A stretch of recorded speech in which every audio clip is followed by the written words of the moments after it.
to a woman who has lived a life of distinguished public service. She's been Ghana's Chief Justice. She served between 2017 and 2019. Prior to that, she was in the Supreme Court as a justice from the year 1995. At the time, 2019, she was the longest serving Supreme Court justice. Her distinguished life has included stints in many continental bodies. She's also been chair of the University of Ghana Council and now is a Council of State member for Ghana. Tonight, to pick a reflection on some key national issues. She's very concerned about our girls in our secondary schools and the preying and exploitation. A very damning report has been released by UNICEF, which paints a very dark picture. She'll comment on that and other matters as well. We'll also take her views on natural resource governance and on the state of our constitution and our country. All this and more when we come back. Stay with us.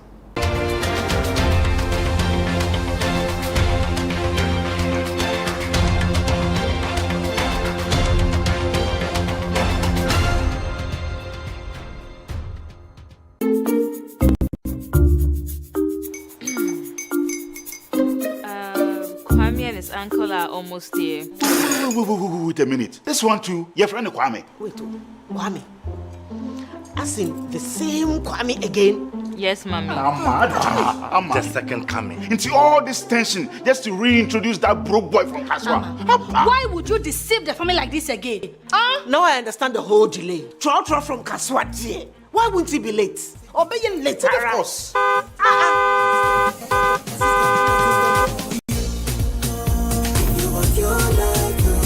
Star 712 hash, star 712 hash. Yeah, you go be the luckiest. Go be from Georgia, be luckiest. From Natepia, cause she be luckiest. Yeah, you go be luckiest. No matter why you're luckiest. Everybody go be the luckiest. That's Kwame! Send your God up boom. If you put it with a so would the coming of the Son of Man be. Hey. Is that his car? Dial star 712 hash. Choose your ticket. Enter your lucky number. Follow the prompts and let destiny handle the rest. This promotion is regulated by the NLA on the Peritas platform. When malaria strikes your home, it strikes everything. No more endless worry because of malaria. Fight malaria back with Vegetem. Vegetem is effective, safe, and fast-acting against malaria. Vegetem tablets stays effective right to the very last tablets. Vegetem is also available in suspension for children. Vegetem, tough on malaria, easy on you.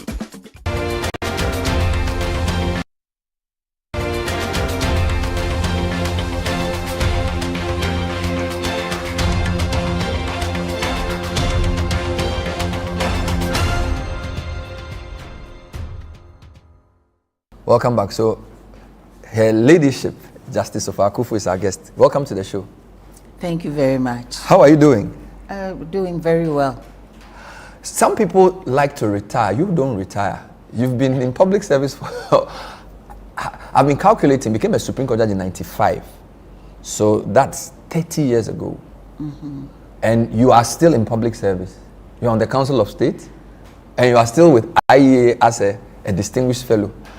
What is it with serving Ghana that enamors you so much, that has made you relentless in this life of public service? As far as I'm concerned, I'm retired with certain activities. Mm-hmm. Yes, because these days nobody completely retires, so keeps the blood flowing. But you are on the Council of State currently. Yes. And that's going to be for how long? Do you know that was the term for the Council of State? For the duration of the government. Of this government? Yes. So you are like the advisory board of the head of state. You sort of, he bounces important issues off you. Is that what the Council of State does? Yes, the Constitution spells out certain things which need to be brought before the Council of State, before the President makes final decisions. So it's an advisory body. So your advice is not binding on him? That's what the Supreme Court decided. We'll later on talk about what needs to change within our constitution. But you've lived with this constitution for long, because as I said, you became a justice of the Supreme Court in '95. So you've seen this document in all its in all its manifestations. First question: has the Fourth Republic served us well? I do believe so. That's why it has lasted for this long. Yes. So the Fourth Republic, or the Constitution of the Republic, has to a very large extent served us well, and it helped us to stabilize our independence, so to speak. Therefore, the Constitution is a document that I have a lot of respect for. But then, there is nothing in human creation that is sacrosanct, or that should be intended to remain the same forever and ever. Amen. The things must evolve, and therefore there are many parts. Having lived under the Constitution for this long, by the grace of God, there are still improvements to be made. So you will agree with a process to, is it review or rewrite? Oh, review. Not review. Complete rewriting.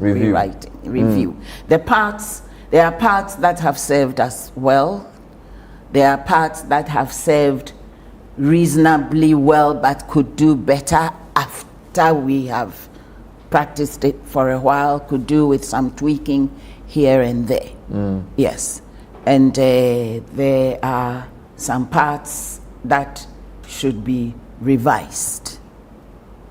And maybe there could be some other things that could be added.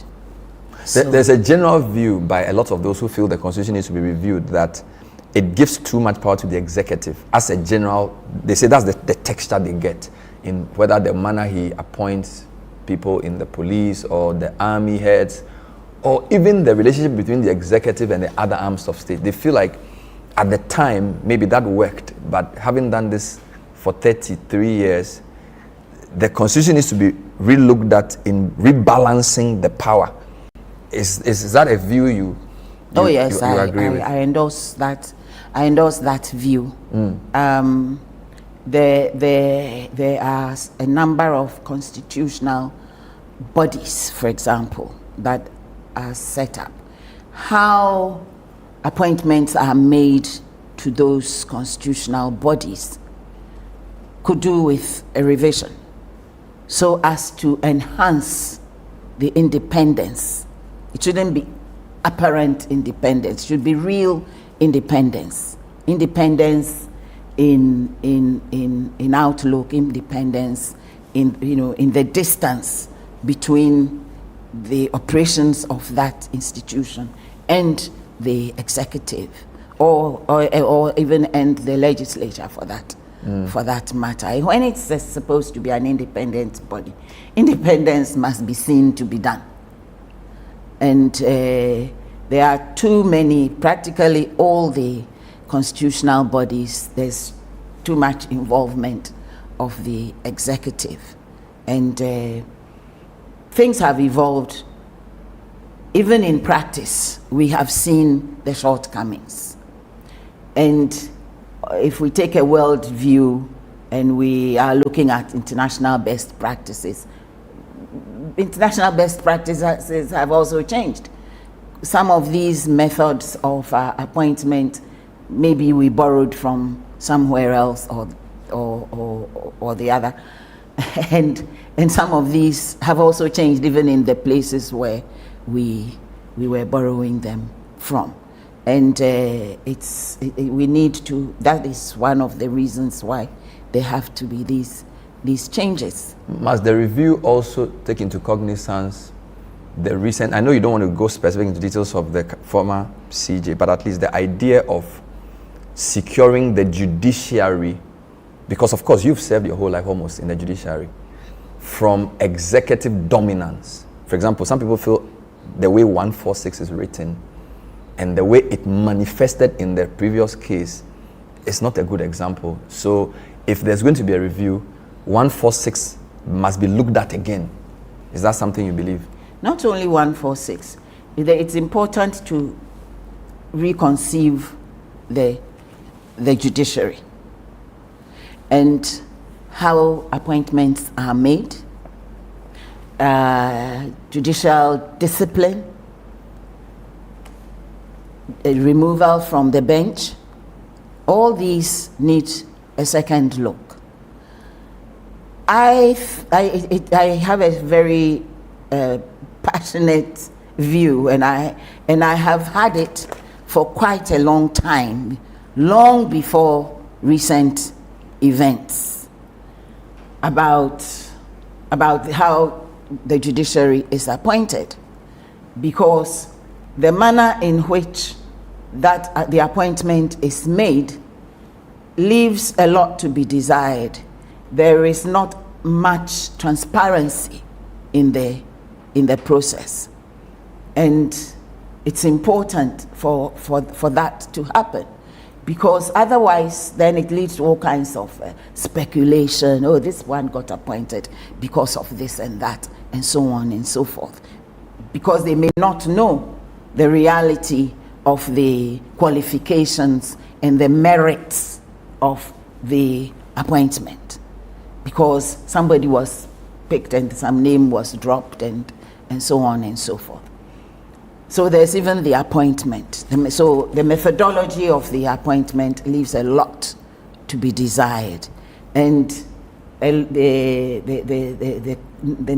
trend these days is to have an independent independent body made up of people or persons who are representing certain social bodies. Mm-hmm.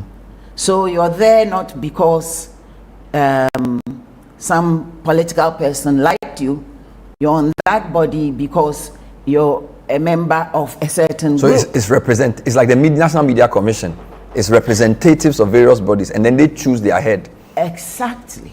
And then, has there ever been any horrible controversy about the appointments in the Media Commission? No. No. Because sometimes even the person who leads it may not be the president's nominee. No. They are free to choose who they want to. Exactly. Even though the president has some nominees on the commission. Yeah, and even then, the number of such nominees should be kept at the barest minimum, because you ask yourself, why this number? And why should there be such nominees? Tell us. And the justification, no one has ever been able to tell me why. Do you believe there should be a limit to the number of justices on the Supreme Court, for example? I always make a long argument when I'm asked that question, because before you will put a limit on, you can begin to talk about a limit on the number of Supreme Court justices, you need to also then look at the scope and magnitude of the jurisdiction of the Supreme Court. To the extent, and for so long as you have a Supreme Court, to which everybody has a right of access if they keep appealing along the hierarchy, how can you limit the number of the judges? They are overworked. The workload is too much. Yes, they are overworked, because there is no limit to even in terms of value of the case. There's no limit as to subject matter. There's no limit. And you will notice, if you were to do some quick research, that in every jurisdiction where there is a certain limit to the number of justices, it's because the sort of cases that can come to the Supreme Court is also limited. And And then, for example, in the U.S. Supreme Court, which has a different thing, it's up to the court, outside the court, to decide what case. So pre-court, they decide what cases they're doing. And they will decide, this year, we're doing X number of appeals. And that's it. So, but ours is come one, come all. And I can give you some of the most ridiculous situations whereby maybe somebody applied for stay of proceedings in the circuit court. As low as the circuit court? Yeah, in the circuit court. And the court refused it. So they appealed to the Court of Appeal on the refusal to stay proceedings. And the Court of Appeals says, yeah, we uphold the decision of the circuit court. Yeah. And then the person wants appeals to Caesar. Appeal to, yes. And then they will want a stay, they want a stay of the decision of the Court of Appeal, which upheld it's like the class prefect bringing every dispute to the headmaster straight. That's what without going through the class teacher. No, even if you go, there should be a limit to the cases that get to the headmaster. Yes. So there's a frivolity there. So There we can't can discuss be the number frivolity. if we don't look at the way, what type How of case can you we get get there. there. So they must be discussed in tandem. That must be discussed. Okay. And that must be, there should be a cut-off point. In some jurisdictions, they'll decide that it is only matters which raise issues of law, not issues of fact. Issues of fact after the Court of Appeals is enough. But you must be raising only issues of law. And even the issues of law must be novel. Shouldn't be something which has been rehashed over and over and over again. There have been so many decisions. So whatever decisions were made along the way were based on existing precedents. And so unless there's some fundamental change in circumstances that will justify asking the Supreme Court to change its stance on a particular matter, you should not be coming to rehash. Finally, I know yourself and Prof. Michael Quay, under the aegis of the IEA, have already done some work on constitutional review. Is that part of what is going on? Because the concern is that every government comes with a flavor. President Mills set up a committee, Fiajo chaired it. They produced a 1,000-page report. President Akuffo came, Osechi Mensah and co. did some work, I think, and that work was presented to President Mahama. Now President Mahama has appointed H. Kwesi Prempeh to do another job. Of course, he tells us all the previous jobs are part, but it seems it's almost like every regime has their own flavor of how do we end this? How do we get to a point where we all agree that this job is for all of us and it's once and for all?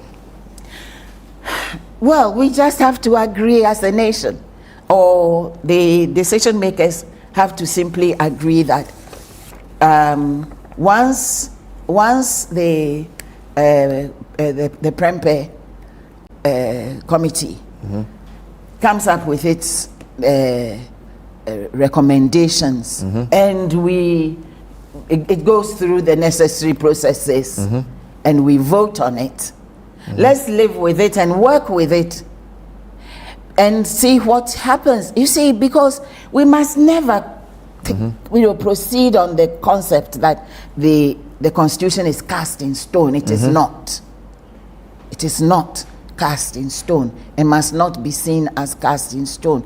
Otherwise, you strangle yourself as a nation, because a constitution must be responsive to the people as the years go on, and that is what Justice Sowa called a living constitution.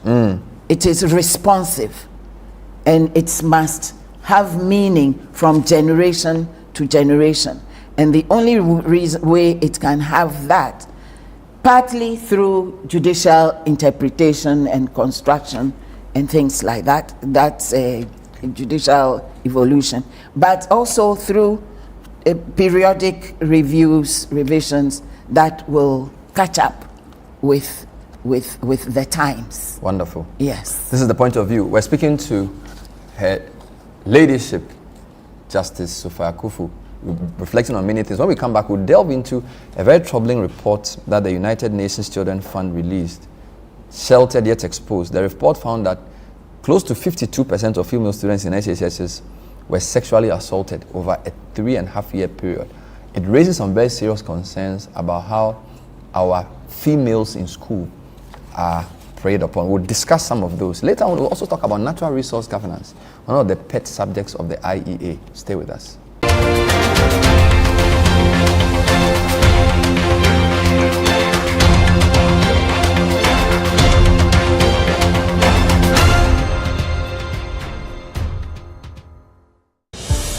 Distinguished ladies and gentlemen, please welcome the winner, President and Chair of the Board of the Trade Finance Bank of Africa, Afri-Exim Bank, Professor Benedict O.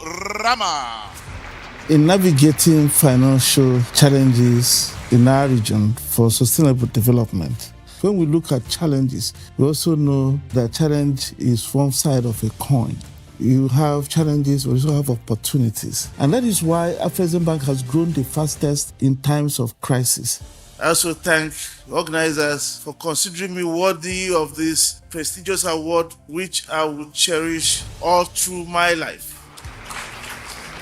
The Africa Prosperity Champions Awards APCA and Presidential Gala Dinner unites visionaries from heads of state, business leaders, social change makers to innovators to celebrate African excellence in order to encourage a new generation of leaders. More than an awards ceremony, this event declares that Africa's narrative is one of triumph and prosperity. We celebrate a new story where African solutions guide us forward. Each honor exemplifies the vast potential of our continent. The 4th edition of the Africa Prosperity Champions Awards and Presidential Gala Dinner takes place on February 6, 2026 at the Kempinski Gold Coast Hotel in Accra, Ghana. To attend, you may contact +233 536 098325 or send an email to protocol@africaprosperity.network. You may also visit africaprosperitynetwork.com for your tickets now.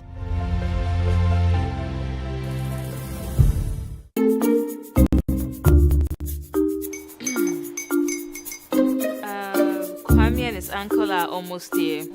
Wait a minute. This one too, your friend Kwame. Wait, Kwame.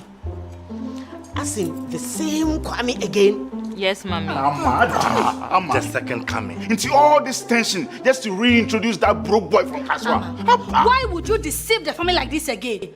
Now I understand the whole delay. Troll from Kaswa. Why wouldn't he be late? Obeying later. Of course.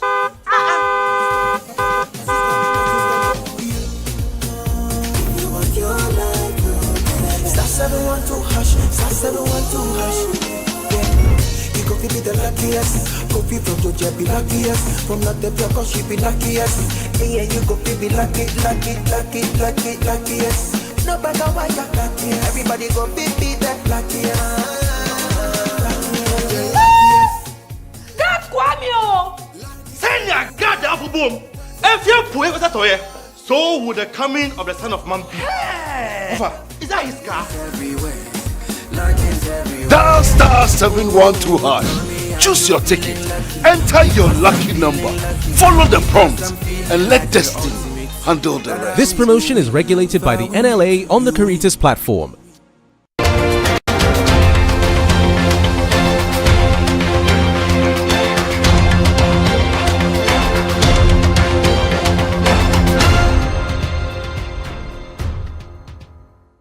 Welcome back to The Point of View. Tonight, we're speaking to former Chief Justice, Her Ladyship Justice Sophia Akuffo, on a wide range of issues.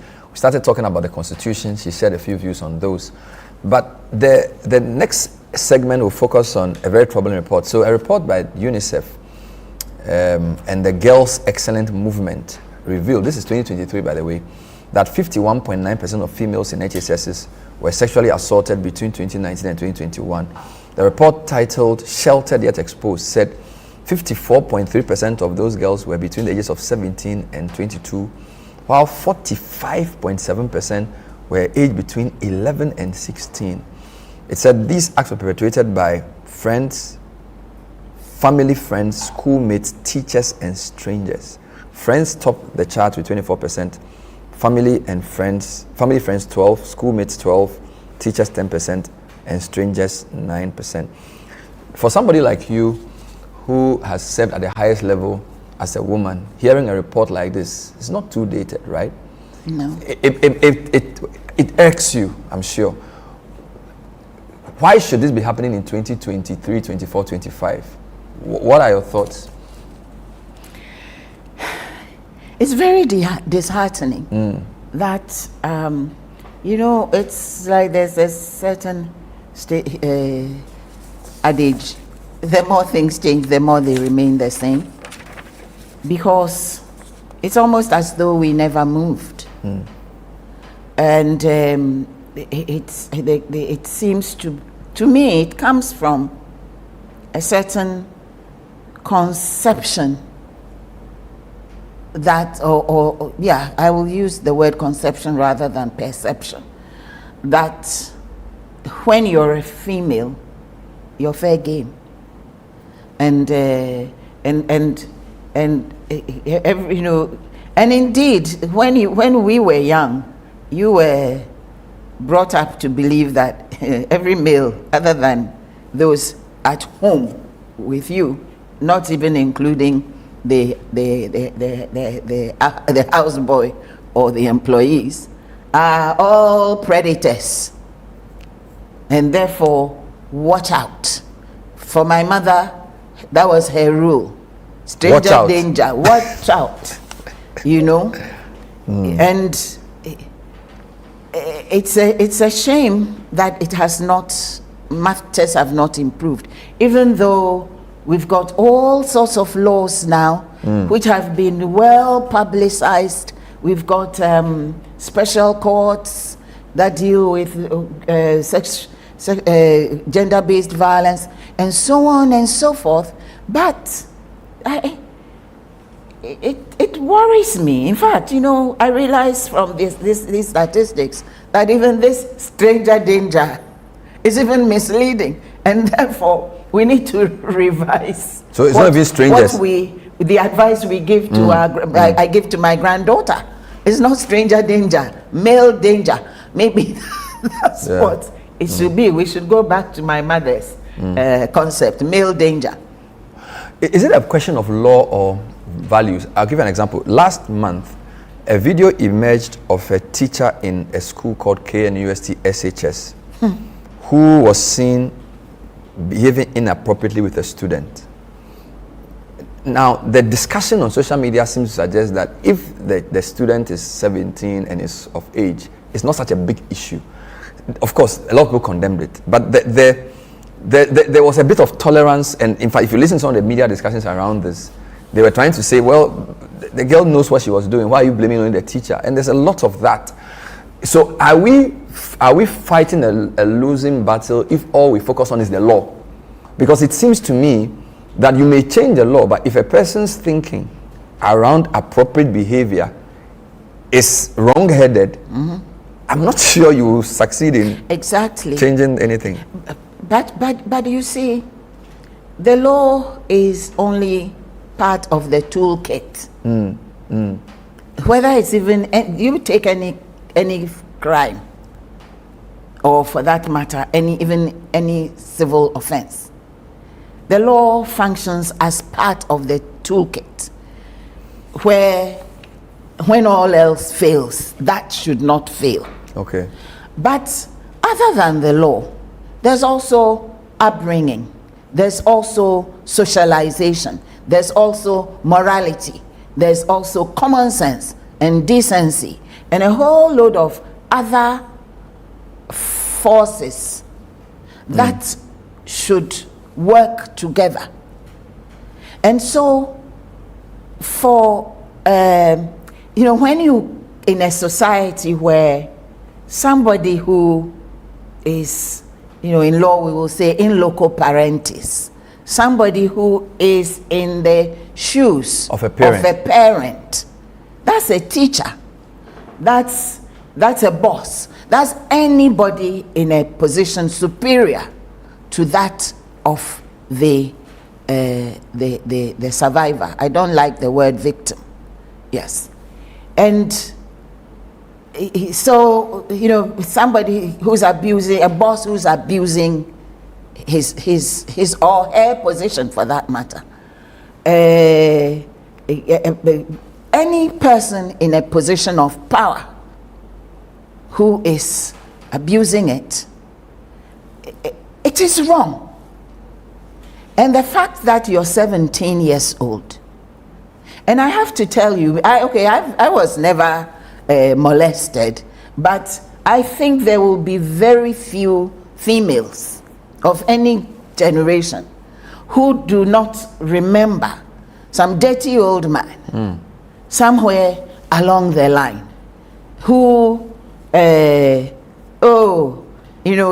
could be, hey, Osofuba Jekoto Tofif Bremi.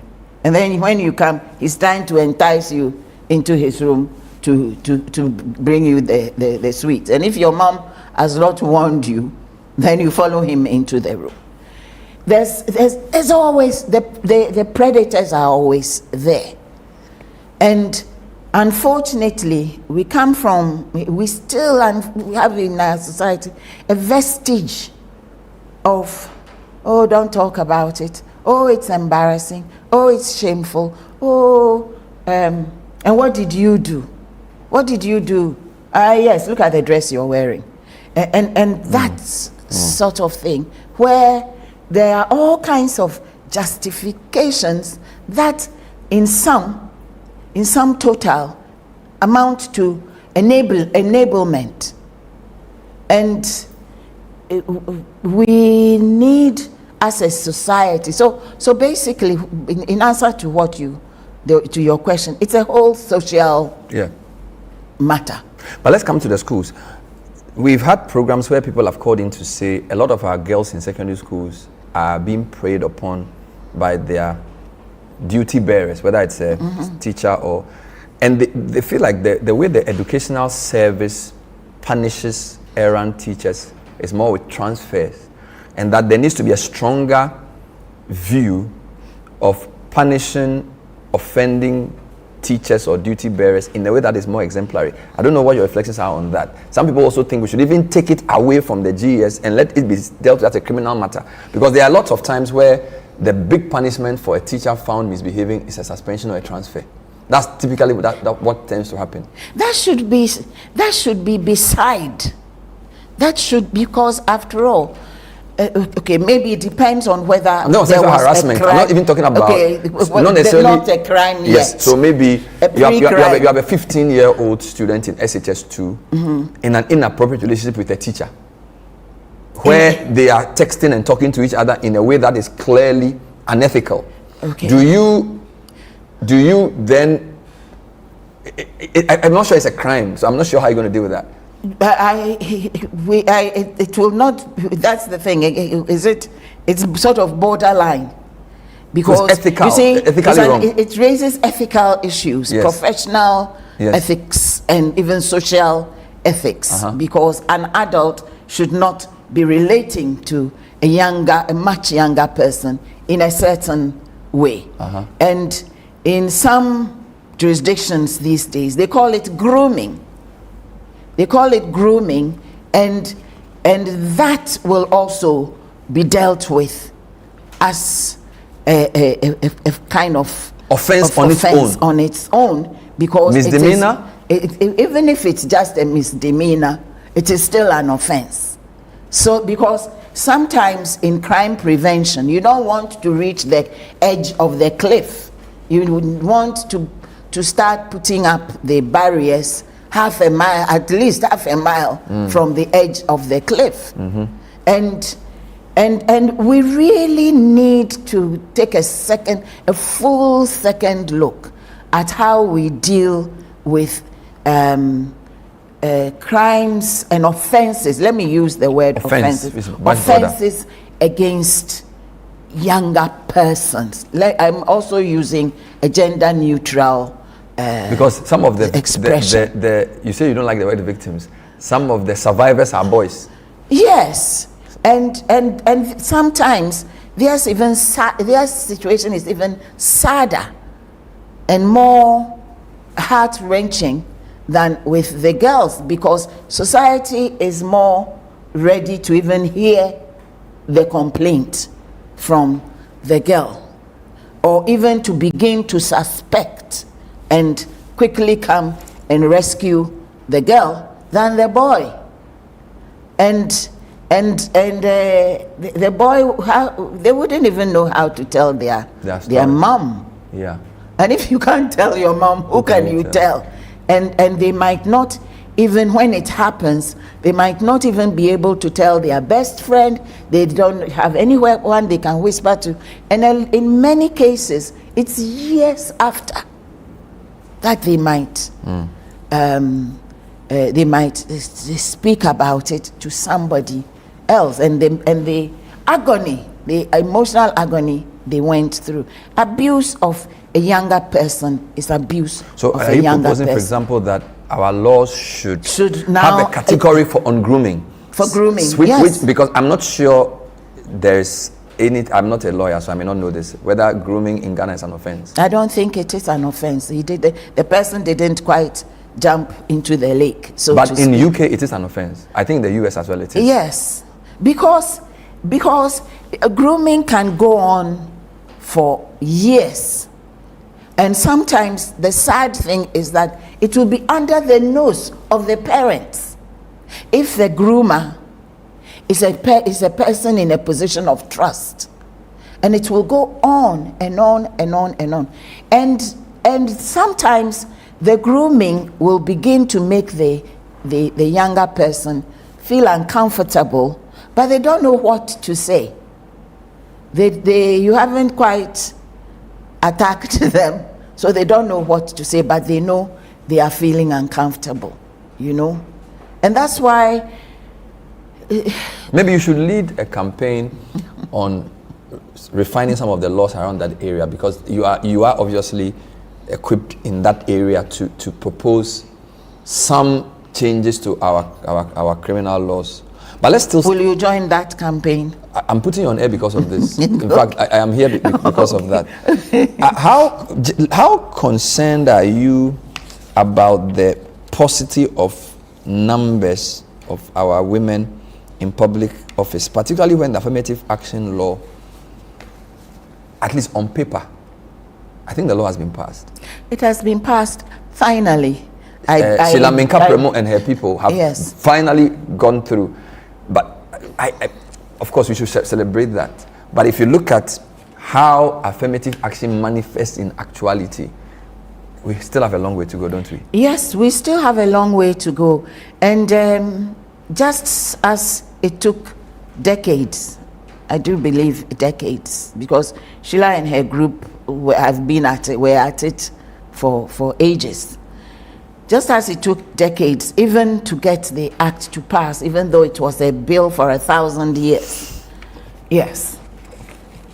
It's the same thing. The enforcement and the application becomes yet another thing, because it is an act that is whose intent and whose objective is to change thought and behavior. And so you can't just say that you've passed the act and therefore, hooray, everything is hunky-dory.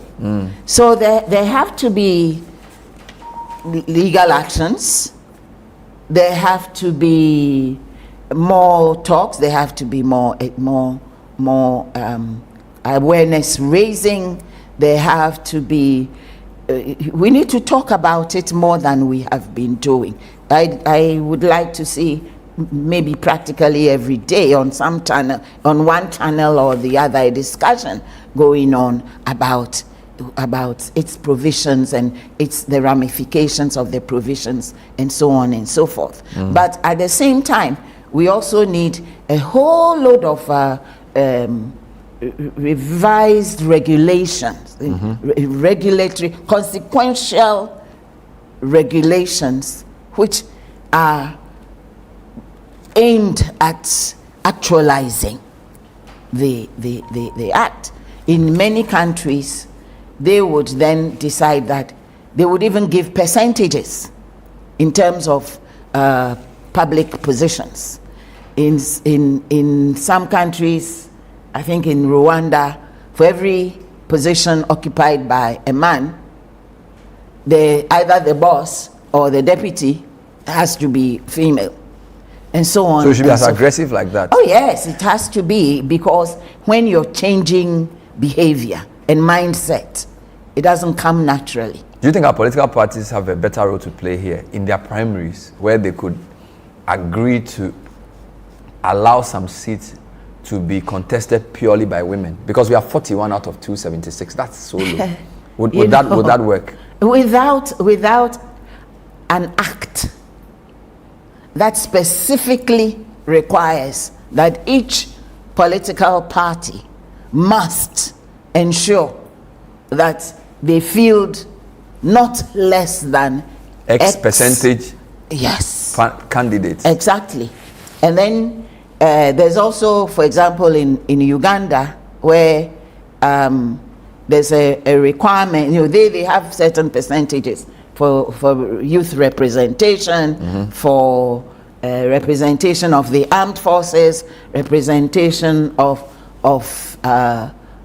women, and there's a certain portion of seats in their parliament which is for women.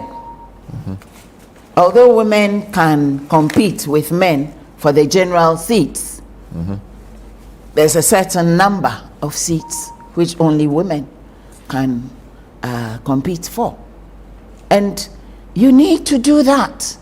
It does not, I have to keep saying, to think gender equity and gender equality does not come naturally to a whole load of people, because society has been so male dominated for so long that people don't even see when they are even discriminating on gender basis against women. So we need something radical. Yes. We'll take a break. This is still the point of view. My guest, Her Ladyship Justice Sophia Akuffo. When we come back, we'll deal with the issue of the natural resource sector. IE has been shouting. For example, in September, they called for a halt to mining lease renewals and a reset of the mining sector in Ghana's interest. They've set him out the petroleum sector as well. What are your thoughts on those? And also the fight against Galamsey. We seem to be dithering on that fight. What are your thoughts on this government's fight against Galamsey? Stay with us.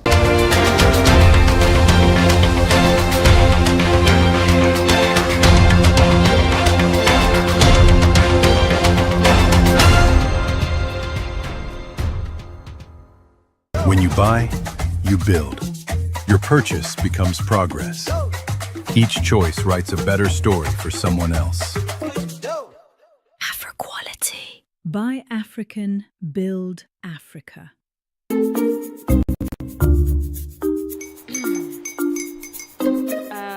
Kwame and his uncle are almost here. Wait a minute. This one too, your friend Kwame. Wait, Kwame. As in the same Kwame again? Yes, Mommy. I'm mad. The second coming. Into all this tension just to reintroduce that broke boy from Kaswa. Why would you deceive the family like this again? Now I understand the whole delay. Troll from Kaswa. Why wouldn't he be late? Or be late, of course.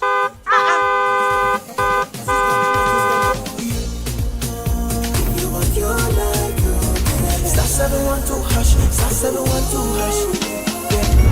Coffee be the luckiest. Coffee from Georgia be luckiest. From Natepia, cause she be luckiest. Yeah, you go be luckiest. No matter why you're luckiest. Everybody go be the luckiest.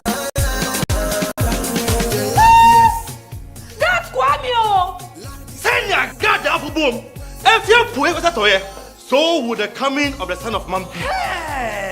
Is that his car?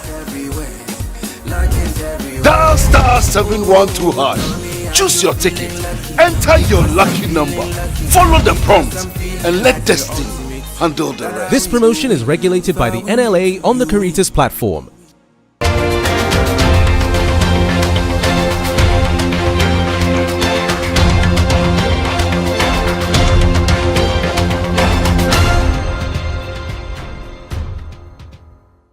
Welcome back. This is still The Point of View. It's a special edition coming to you from the IEA. My guest, Her Ladyship Justice Sophia Akuffo. She was our Chief Justice between 2017 and 2019. She's a member of the Council of State. She was also the Chairman of the University of Ghana Council, and she's been a Supreme Court judge. At least she was a Supreme Court judge from 1995, reflecting on the Constitution, affirmative action, gender-based violence, and abuse of minors. Let's end with one of your institute's favorite topics. I was just going through my notes. Almost every quarter, I shout about natural resource governance. The last one I got, they called for a halt to mining lease renewals and a reset of the mining sector in Ghana's interest. What is it about the natural resource sector that has animated the IEA so much? It's almost become the big thing for you guys, at least for the past 2 years. Why? I think our natural resource governance and management and administration and everything should be a flea in every Ghanaian's bonnet. It's our natural resource. It is our natural endowment from God. That's what He gave us. He planted it into the land for us. It's His gift to us. And why? Because the Bible says that He has blessed us with every blessing that we need. So why do we keep going to IMF? Why should we even consider ourselves poor? Poverty, there's nothing wrong with losing your money because you did not invest properly. I'm not denigrating anybody who is poor, but it is not the intent of the maker that anybody should be poor. So he invested in us intellectually, emotionally, and then if, as a nation, he invested in our land and in our waters, and we have our forests and everything. Okay, that's my Presbyterian preamble. But on top of all that, if you take it from the world view, think of the value of what we have. And so why should Obuasi look so grotty? And why should Takwa? I remember my first time I went to Takwa. I was so disappointed. As for Prestia, I did, I felt sad. And I actually, I think I went there in 2019 during my time as Chief Justice, when I was going around looking at our courts. And I felt sad. And I said, oh, Prestia. Is this it? And try and imagine the amount of gold. If you go to Akwetia, imagine the amount of diamonds. Imagine all the natural resources that have flowed from these towns and have, the processes do not or ordinarily also do much good to the environment. And all that it has left is a bad environment. And so let me understand the position. Is it to say that government should nationalize all mines? Is that what the IEA is pushing for? No, but there is nothing wrong with state ownership of part or whole of anything. We're not talking only about mines either. We're talking natural resources. I always prefer it that way. Our forests, our oil blocks, water, oil, and everything. Yes.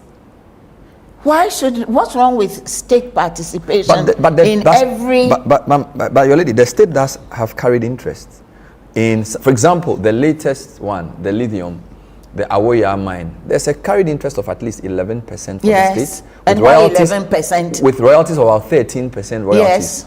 So the state does participate. So we should dance over that.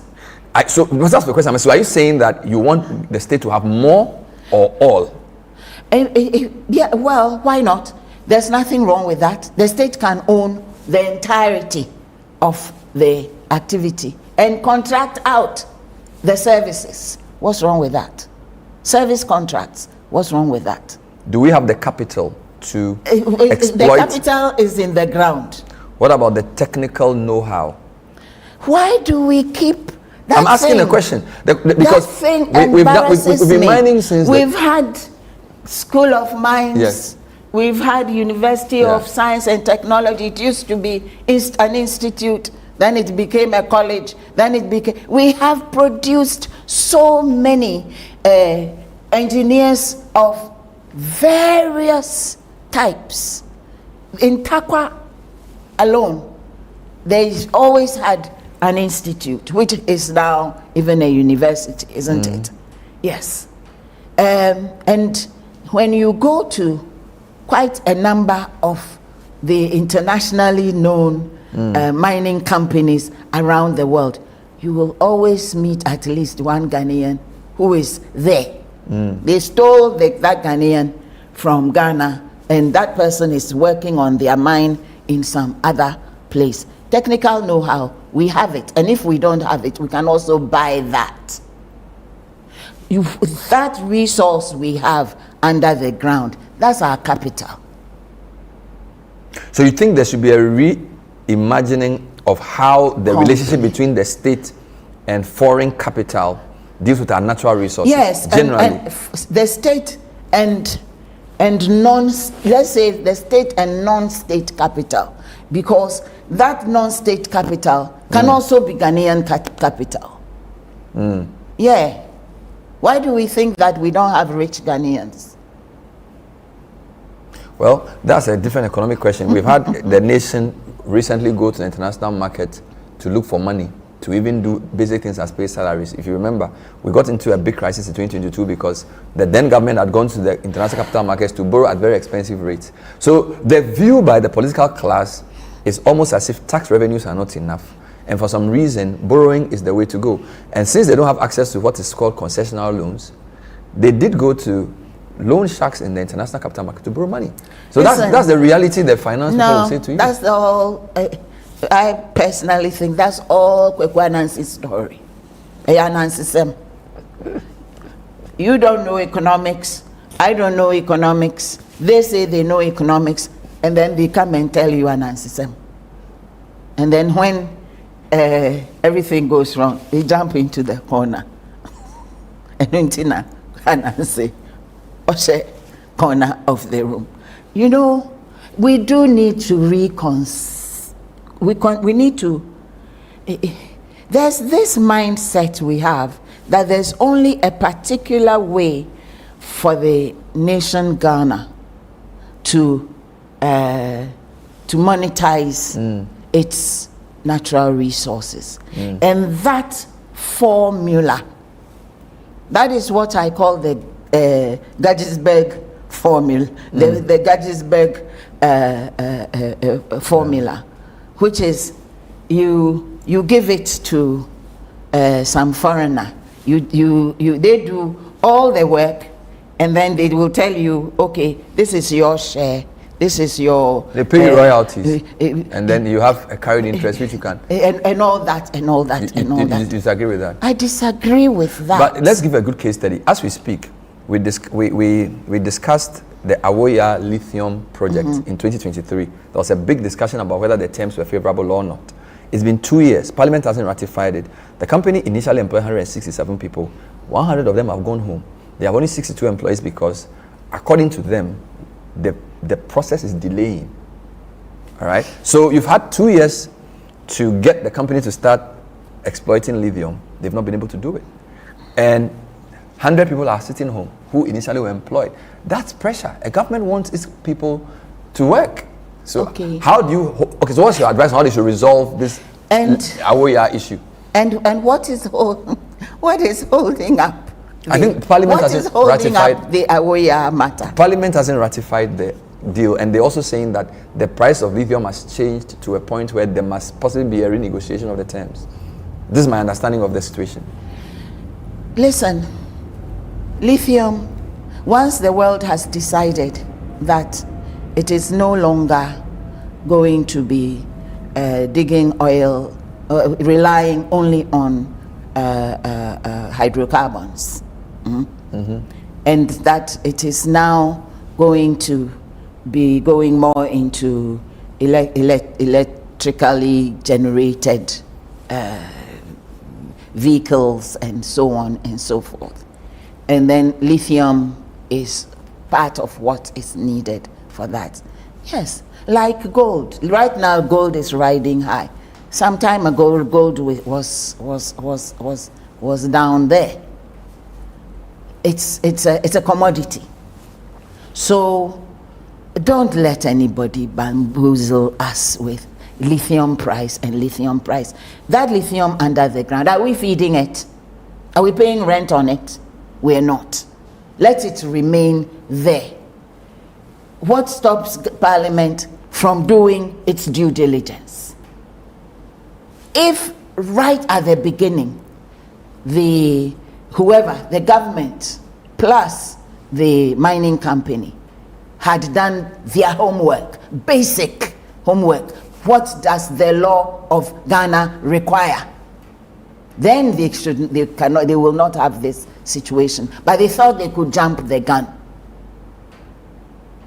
That's all I have to say. Let's talk about Galamsey. Last week there was a big issue in the Sutifi North area where the commander of the National Anti-Galamsey Task Force was nearly lynched by 600 community members in a town near Hwidiam.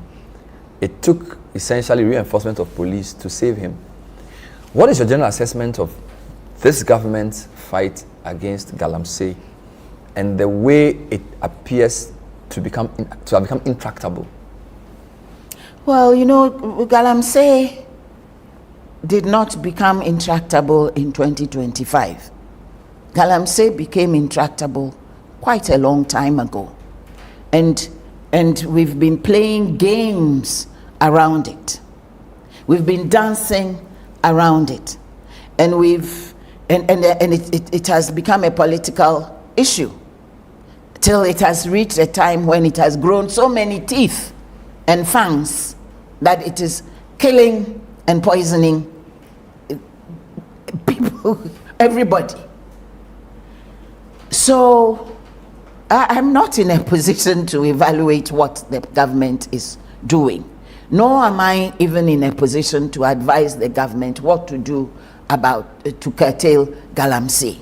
But the point is that it's about time that Ghanaians also woke up and stopped being childish, and in the communities where Galamsey is going on, for there to be grown-ups getting up and deciding that enough is enough. We cannot continue to pollute our waters, and we cannot continue to be poisoning our land and our produce, our agricultural produce, with poisons because of irresponsible exploitation of the land. A gift from God, we have used it to poison ourselves. That's wrong. Do you believe, or do you agree with those who say the government needs to declare a state of emergency in Galamsey areas? Civil society groups, some believe this. Media coalition. I believe that there should be a moratorium on every form of mining till we sort ourselves out. Because whether it's legal mining, whether it's illegal mining, whatever is a small scale mining, and whatever is Galamsey and so on and so forth, this quest to mine our resources has gone out of hand. And therefore, let's call a pause. A moratorium on all forms. Yes. Until we sort out Galamsey. Let's sort out, and not only Galamsey, even how we're going to be regulating and how we're going to be managing artisan. Everybody comes up with some kind of terminology or the other. And then in the meantime, we are busy renewing leases and things like that. Let's stop for a while. The monies we have been collecting, let's be using them wisely. We'll also stop for a while here. Our time is up. We've been talking to Her Ladyship Justice Sophia Akuffo, a distinguished life of public service, now on the Council of State, a distinguished fellow of the IEA, speaking on many issues, constitution, gender-based violence, and also natural resource governance. Thanks for watching tonight's edition of the program. We'll see you next time. Bye-bye.